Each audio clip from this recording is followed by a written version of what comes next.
स्वागत है दोस्तों आपके अपने यूट्यूब चैनल हिंदी परीक्षा एसके पर।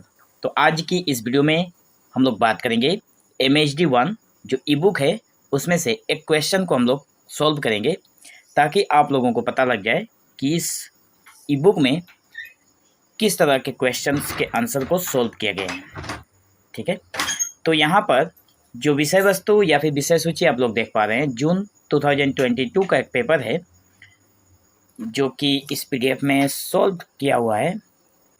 तो हम लोग इसके पहला जो प्रश्न है, कहा गया है कि निम्नलिखित में से किन्हीं दो अवतरणों की सप्रसंग व्याख्या कीजिए। यहाँ पर आप लोगों को दो क्वेश्चन का जो पद्यांश है उसको सॉल्व करने को कहा जाता है, लेकिन इस PDF में ऐसा नहीं है। इस PDF में आप लोगों को सारी चीज़ें समाधान करके दी गई है। पहला नंबर जो पद्यांश है वो है, हेरत हेरत हे सखी रहिया कबीर हिराई, बूंद समानी समद में सोकत हेरी जाई। हेरत हेरत हे सखी रहिया कबीर रिहाई, समद समाना बूंद में सोकत हेरिया जाई। ये जो पद्यांश है ये कबीर दास का है। ठीक है, तो आप लोगों का जो MHD1 है हिंदी काव्य विविधा उसी के अंतर्गत यहाँ पे दिया गया है। तो हम लोग अभी इस प्रश्न के आंसर को देखेंगे जिसमें संदर्भ, प्रसंग और एक एक लाइन की व्याख्या दी गई है। ठीक है, तो यहाँ पर आप लोग स्क्रीन पर देख पा रहे हैं, जैसे संदर्भ जो दिया हुआ है उसमें लिखा गया है, या फिर हम लोग संदर्भ जब लिखेंगे तो कुछ इस प्रकार लिखेंगे, प्रस्तुत पंक्तियाँ हमारी पाठ्य पुस्तक MHD1 में संकलित हिंदी काव्य विविधा के अंतर्गत कबीर दास नामक पद से लिया गया है।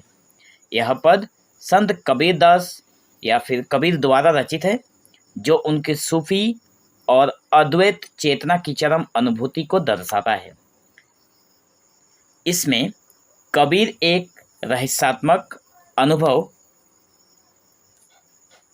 की बात कर रहे हैं, जिसमें आत्मा जो है वो बूंद और परमात्मा को समुद्र के रूप में यहाँ पे वर्णन किया गया है। तो बूंद और समुद्र के मिलन को वे गहरे आश्चर्य से व्यक्त करते हैं। यह पद ब्रह्म और जीव के अद्वैत संबंध को अत्यंत सरल किंतु गूढ़ प्रतीकों में प्रकट करता है।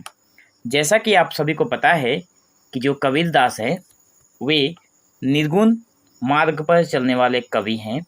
तो उन्होंने इस पंक्ति में कहा है कि जो आत्मा है वो एक बूंद है और जो परमात्मा है वो समुद्र के समान है। तो उन दोनों के मिलन को गहरे आश्चर्य से यहाँ पे उन्होंने व्यक्त किया है। तो सब संदर्भ हमारा कुछ इस प्रकार हो जाएगा। उसके बाद हम लोग लिखेंगे प्रसंग। प्रसंग में लिखा गया है या फिर लिखेंगे, कबीर जो है वो जीवन भर ईश्वर और आत्मा के संबंध को सीधे अनुभव के माध्यम से समझने और समझाने में लगे रहे। उन्होंने बाह्य, ये जो शब्द लिखा हुआ है ना, ये बाह्य या फिर आप लोग इसे बाहरी पढ़ सकते हैं। तो कबीर ने बाहरी कर्मकांड, जातिवाद और पुस्तक ज्ञान को नकारते हुए कहा कि परम सत्य का अनुभव भीतर से ही होता है। उसके बाद यह पद उस चरम अनुभव की झलक है जहाँ साधक आत्मा ब्रह्म में एकाकार हो जाती है। कबीर उस क्षण की बात कर रहे हैं जब उन्होंने स्वयं को परमात्मा में विलीन होते देखा और उस विलयन या फिर एकत्व की स्थिति उन्हें हैरत यानी आश्चर्य से भर देती है। यहाँ पर कबीरदास की जो पंक्तियाँ दी गई है 4 लाइन ऊपर, उसकी जो प्रसंग है वो कुछ इस प्रकार है, जिसमें कबीरदास ने आप सभी को पता है कि कबीरदास ने हमेशा बाहरी दिखावे को नकारा है। कबीरदास ने अपनी हर एक पंक्ति में कहा है कि ईश्वर जो है वो हमारे अंदर ही विराजमान है।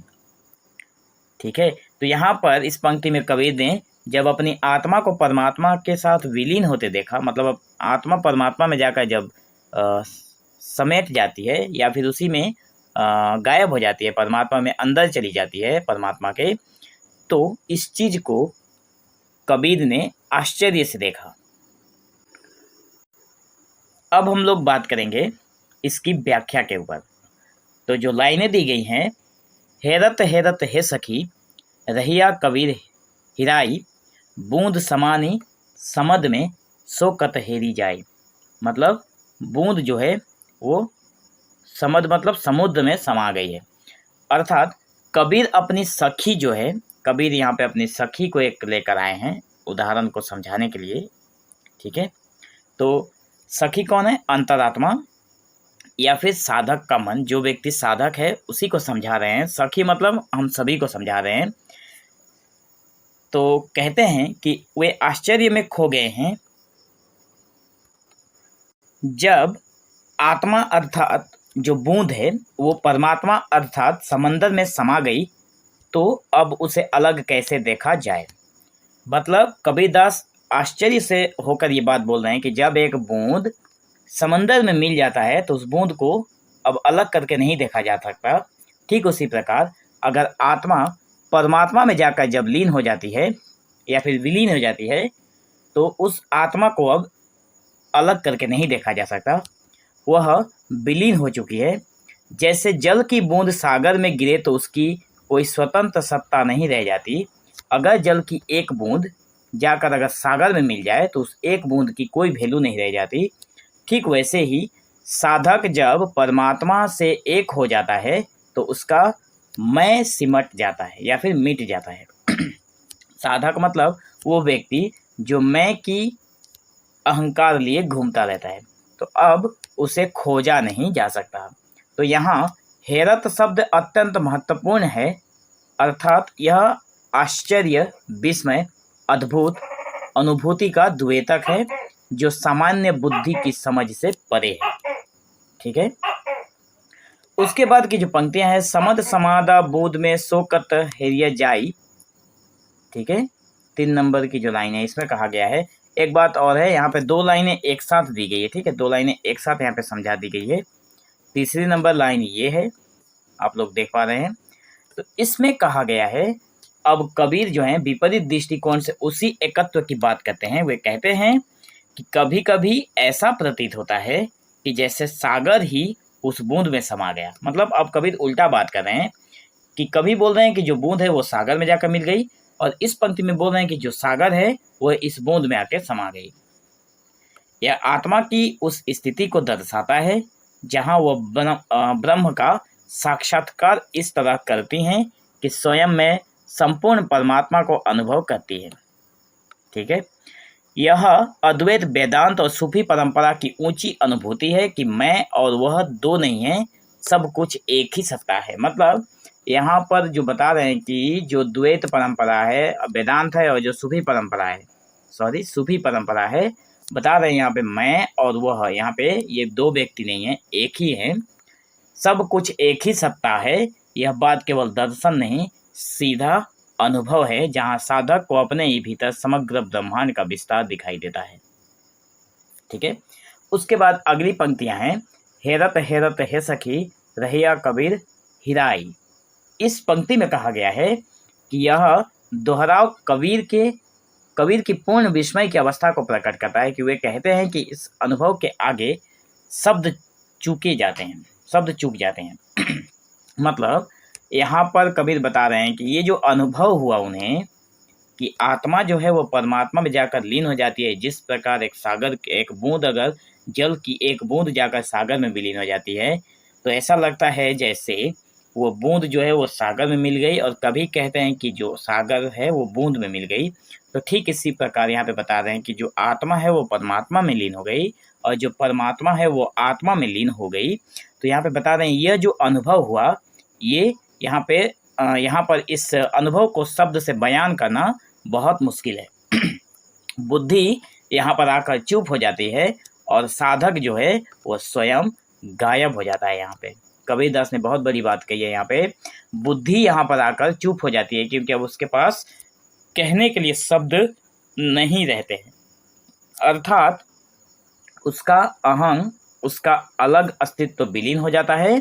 वे रिहाई हो गए हैं, जैसे कोई वस्तु विलीन हो जाए वैसे ही कबीर स्वयं अनुभव में लीन हो गए हैं।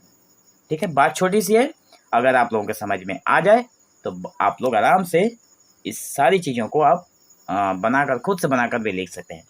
तो निष्कर्ष के तौर पर हम लोग यही बोलेंगे कि यह पद कबीर की उस परम आध्यात्मिक अवस्था को दर्शाता है। आध्यात्मिक मतलब ध्यान से संबंधित जो हमारी शक्तियाँ हैं, जो अवस्था है, उसको दर्शाता है जहाँ आत्मा और परमात्मा में भेद मिट जाता है। कभी आत्मा परमात्मा में समाती है और कभी परमात्मा आत्मा में। यह द्वैत और अद्वैत का रहस्य है। यह अनुभव इतना गहन और अलौकिक है कि उसे केवल हैरत का मतलब हो गया अचंभा, आश्चर्य, तो हैरत के रूप में ही व्यक्त किया जा सकता है। इस पद के माध्यम से कबीर यह स्पष्ट करते हैं कि मोक्ष, ईश्वर दर्शन या ब्रह्म ज्ञान कोई बौद्धिक समझ की चीज नहीं है। मतलब कबीर दास ने साफ तौर पर यहाँ बता दिया है कि अगर आपको मोक्ष चाहिए, अगर आपको ईश्वर का दर्शन चाहिए और अगर आपको ब्रह्म ज्ञान चाहिए, तो इसके लिए यहाँ पे बुद्धि जो है हमारी वो काम नहीं करती है, वो अनायासी हो जाती है। यहाँ पे बुद्धि की कोई ज़रूरत नहीं है, या फिर बुद्धि जो है वो समझ भी नहीं पाती इन सारी चीज़ों को। इसलिए उन्होंने कहा है कि बुद्धि यहाँ पर आकर चुप हो जाती है, बल्कि वह एक अनुभूति है, यह एक फीलिंग्स है। ठीक है, अनुभूति का मतलब है फीलिंग्स है, एक एकत्व है जो एकाकार हो जाता है, जिसमें मैं का अस्तित्व मिट जाता है और केवल वह रह जाता है। संक्षेप में यह पद आत्मा और परमात्मा के अद्वैत की पराकाष्ठा है और कबीर की सूक्ष्मतम भक्ति और अनुभव की चरम परिणति का ये परिचायक है। ठीक है, तो मैं आशा करता हूँ कि आप लोगों को ये पंक्तियाँ बहुत अच्छी तरह से समझ में आई होगी। तो ये जो क्वेश्चन था वो जून 2022 में आया हुआ था। ऐसा नहीं है कि ये सिर्फ जून 2022 में आया है, एक दो बार और भी आया हुआ है, जो कि शायद मुझे ठीक से याद नहीं है, लेकिन 23 या 24 में या फिर 23-24 के जून जुलाई में, जून या दिसंबर में आया हुआ है एग्जाम में। ठीक है, तो आज की वीडियो में बस इतना ही। अगर आप इस PDF को लेना चाहते हैं तो आप व्हाट्सअप नंबर जो दिया गया है डिस्क्रिप्शन में भी है और थंबनेल पर भी है, वहाँ से आप उसे परचेज कर सकते हैं। लेकिन व्हाट्सएप पर ओनली मैसेज करिए, कॉल मत करिए, क्योंकि कॉल इस नंबर पर नहीं लगेगा। तो वीडियो को अंत तक देखने के लिए आप लोगों का बहुत बहुत धन्यवाद।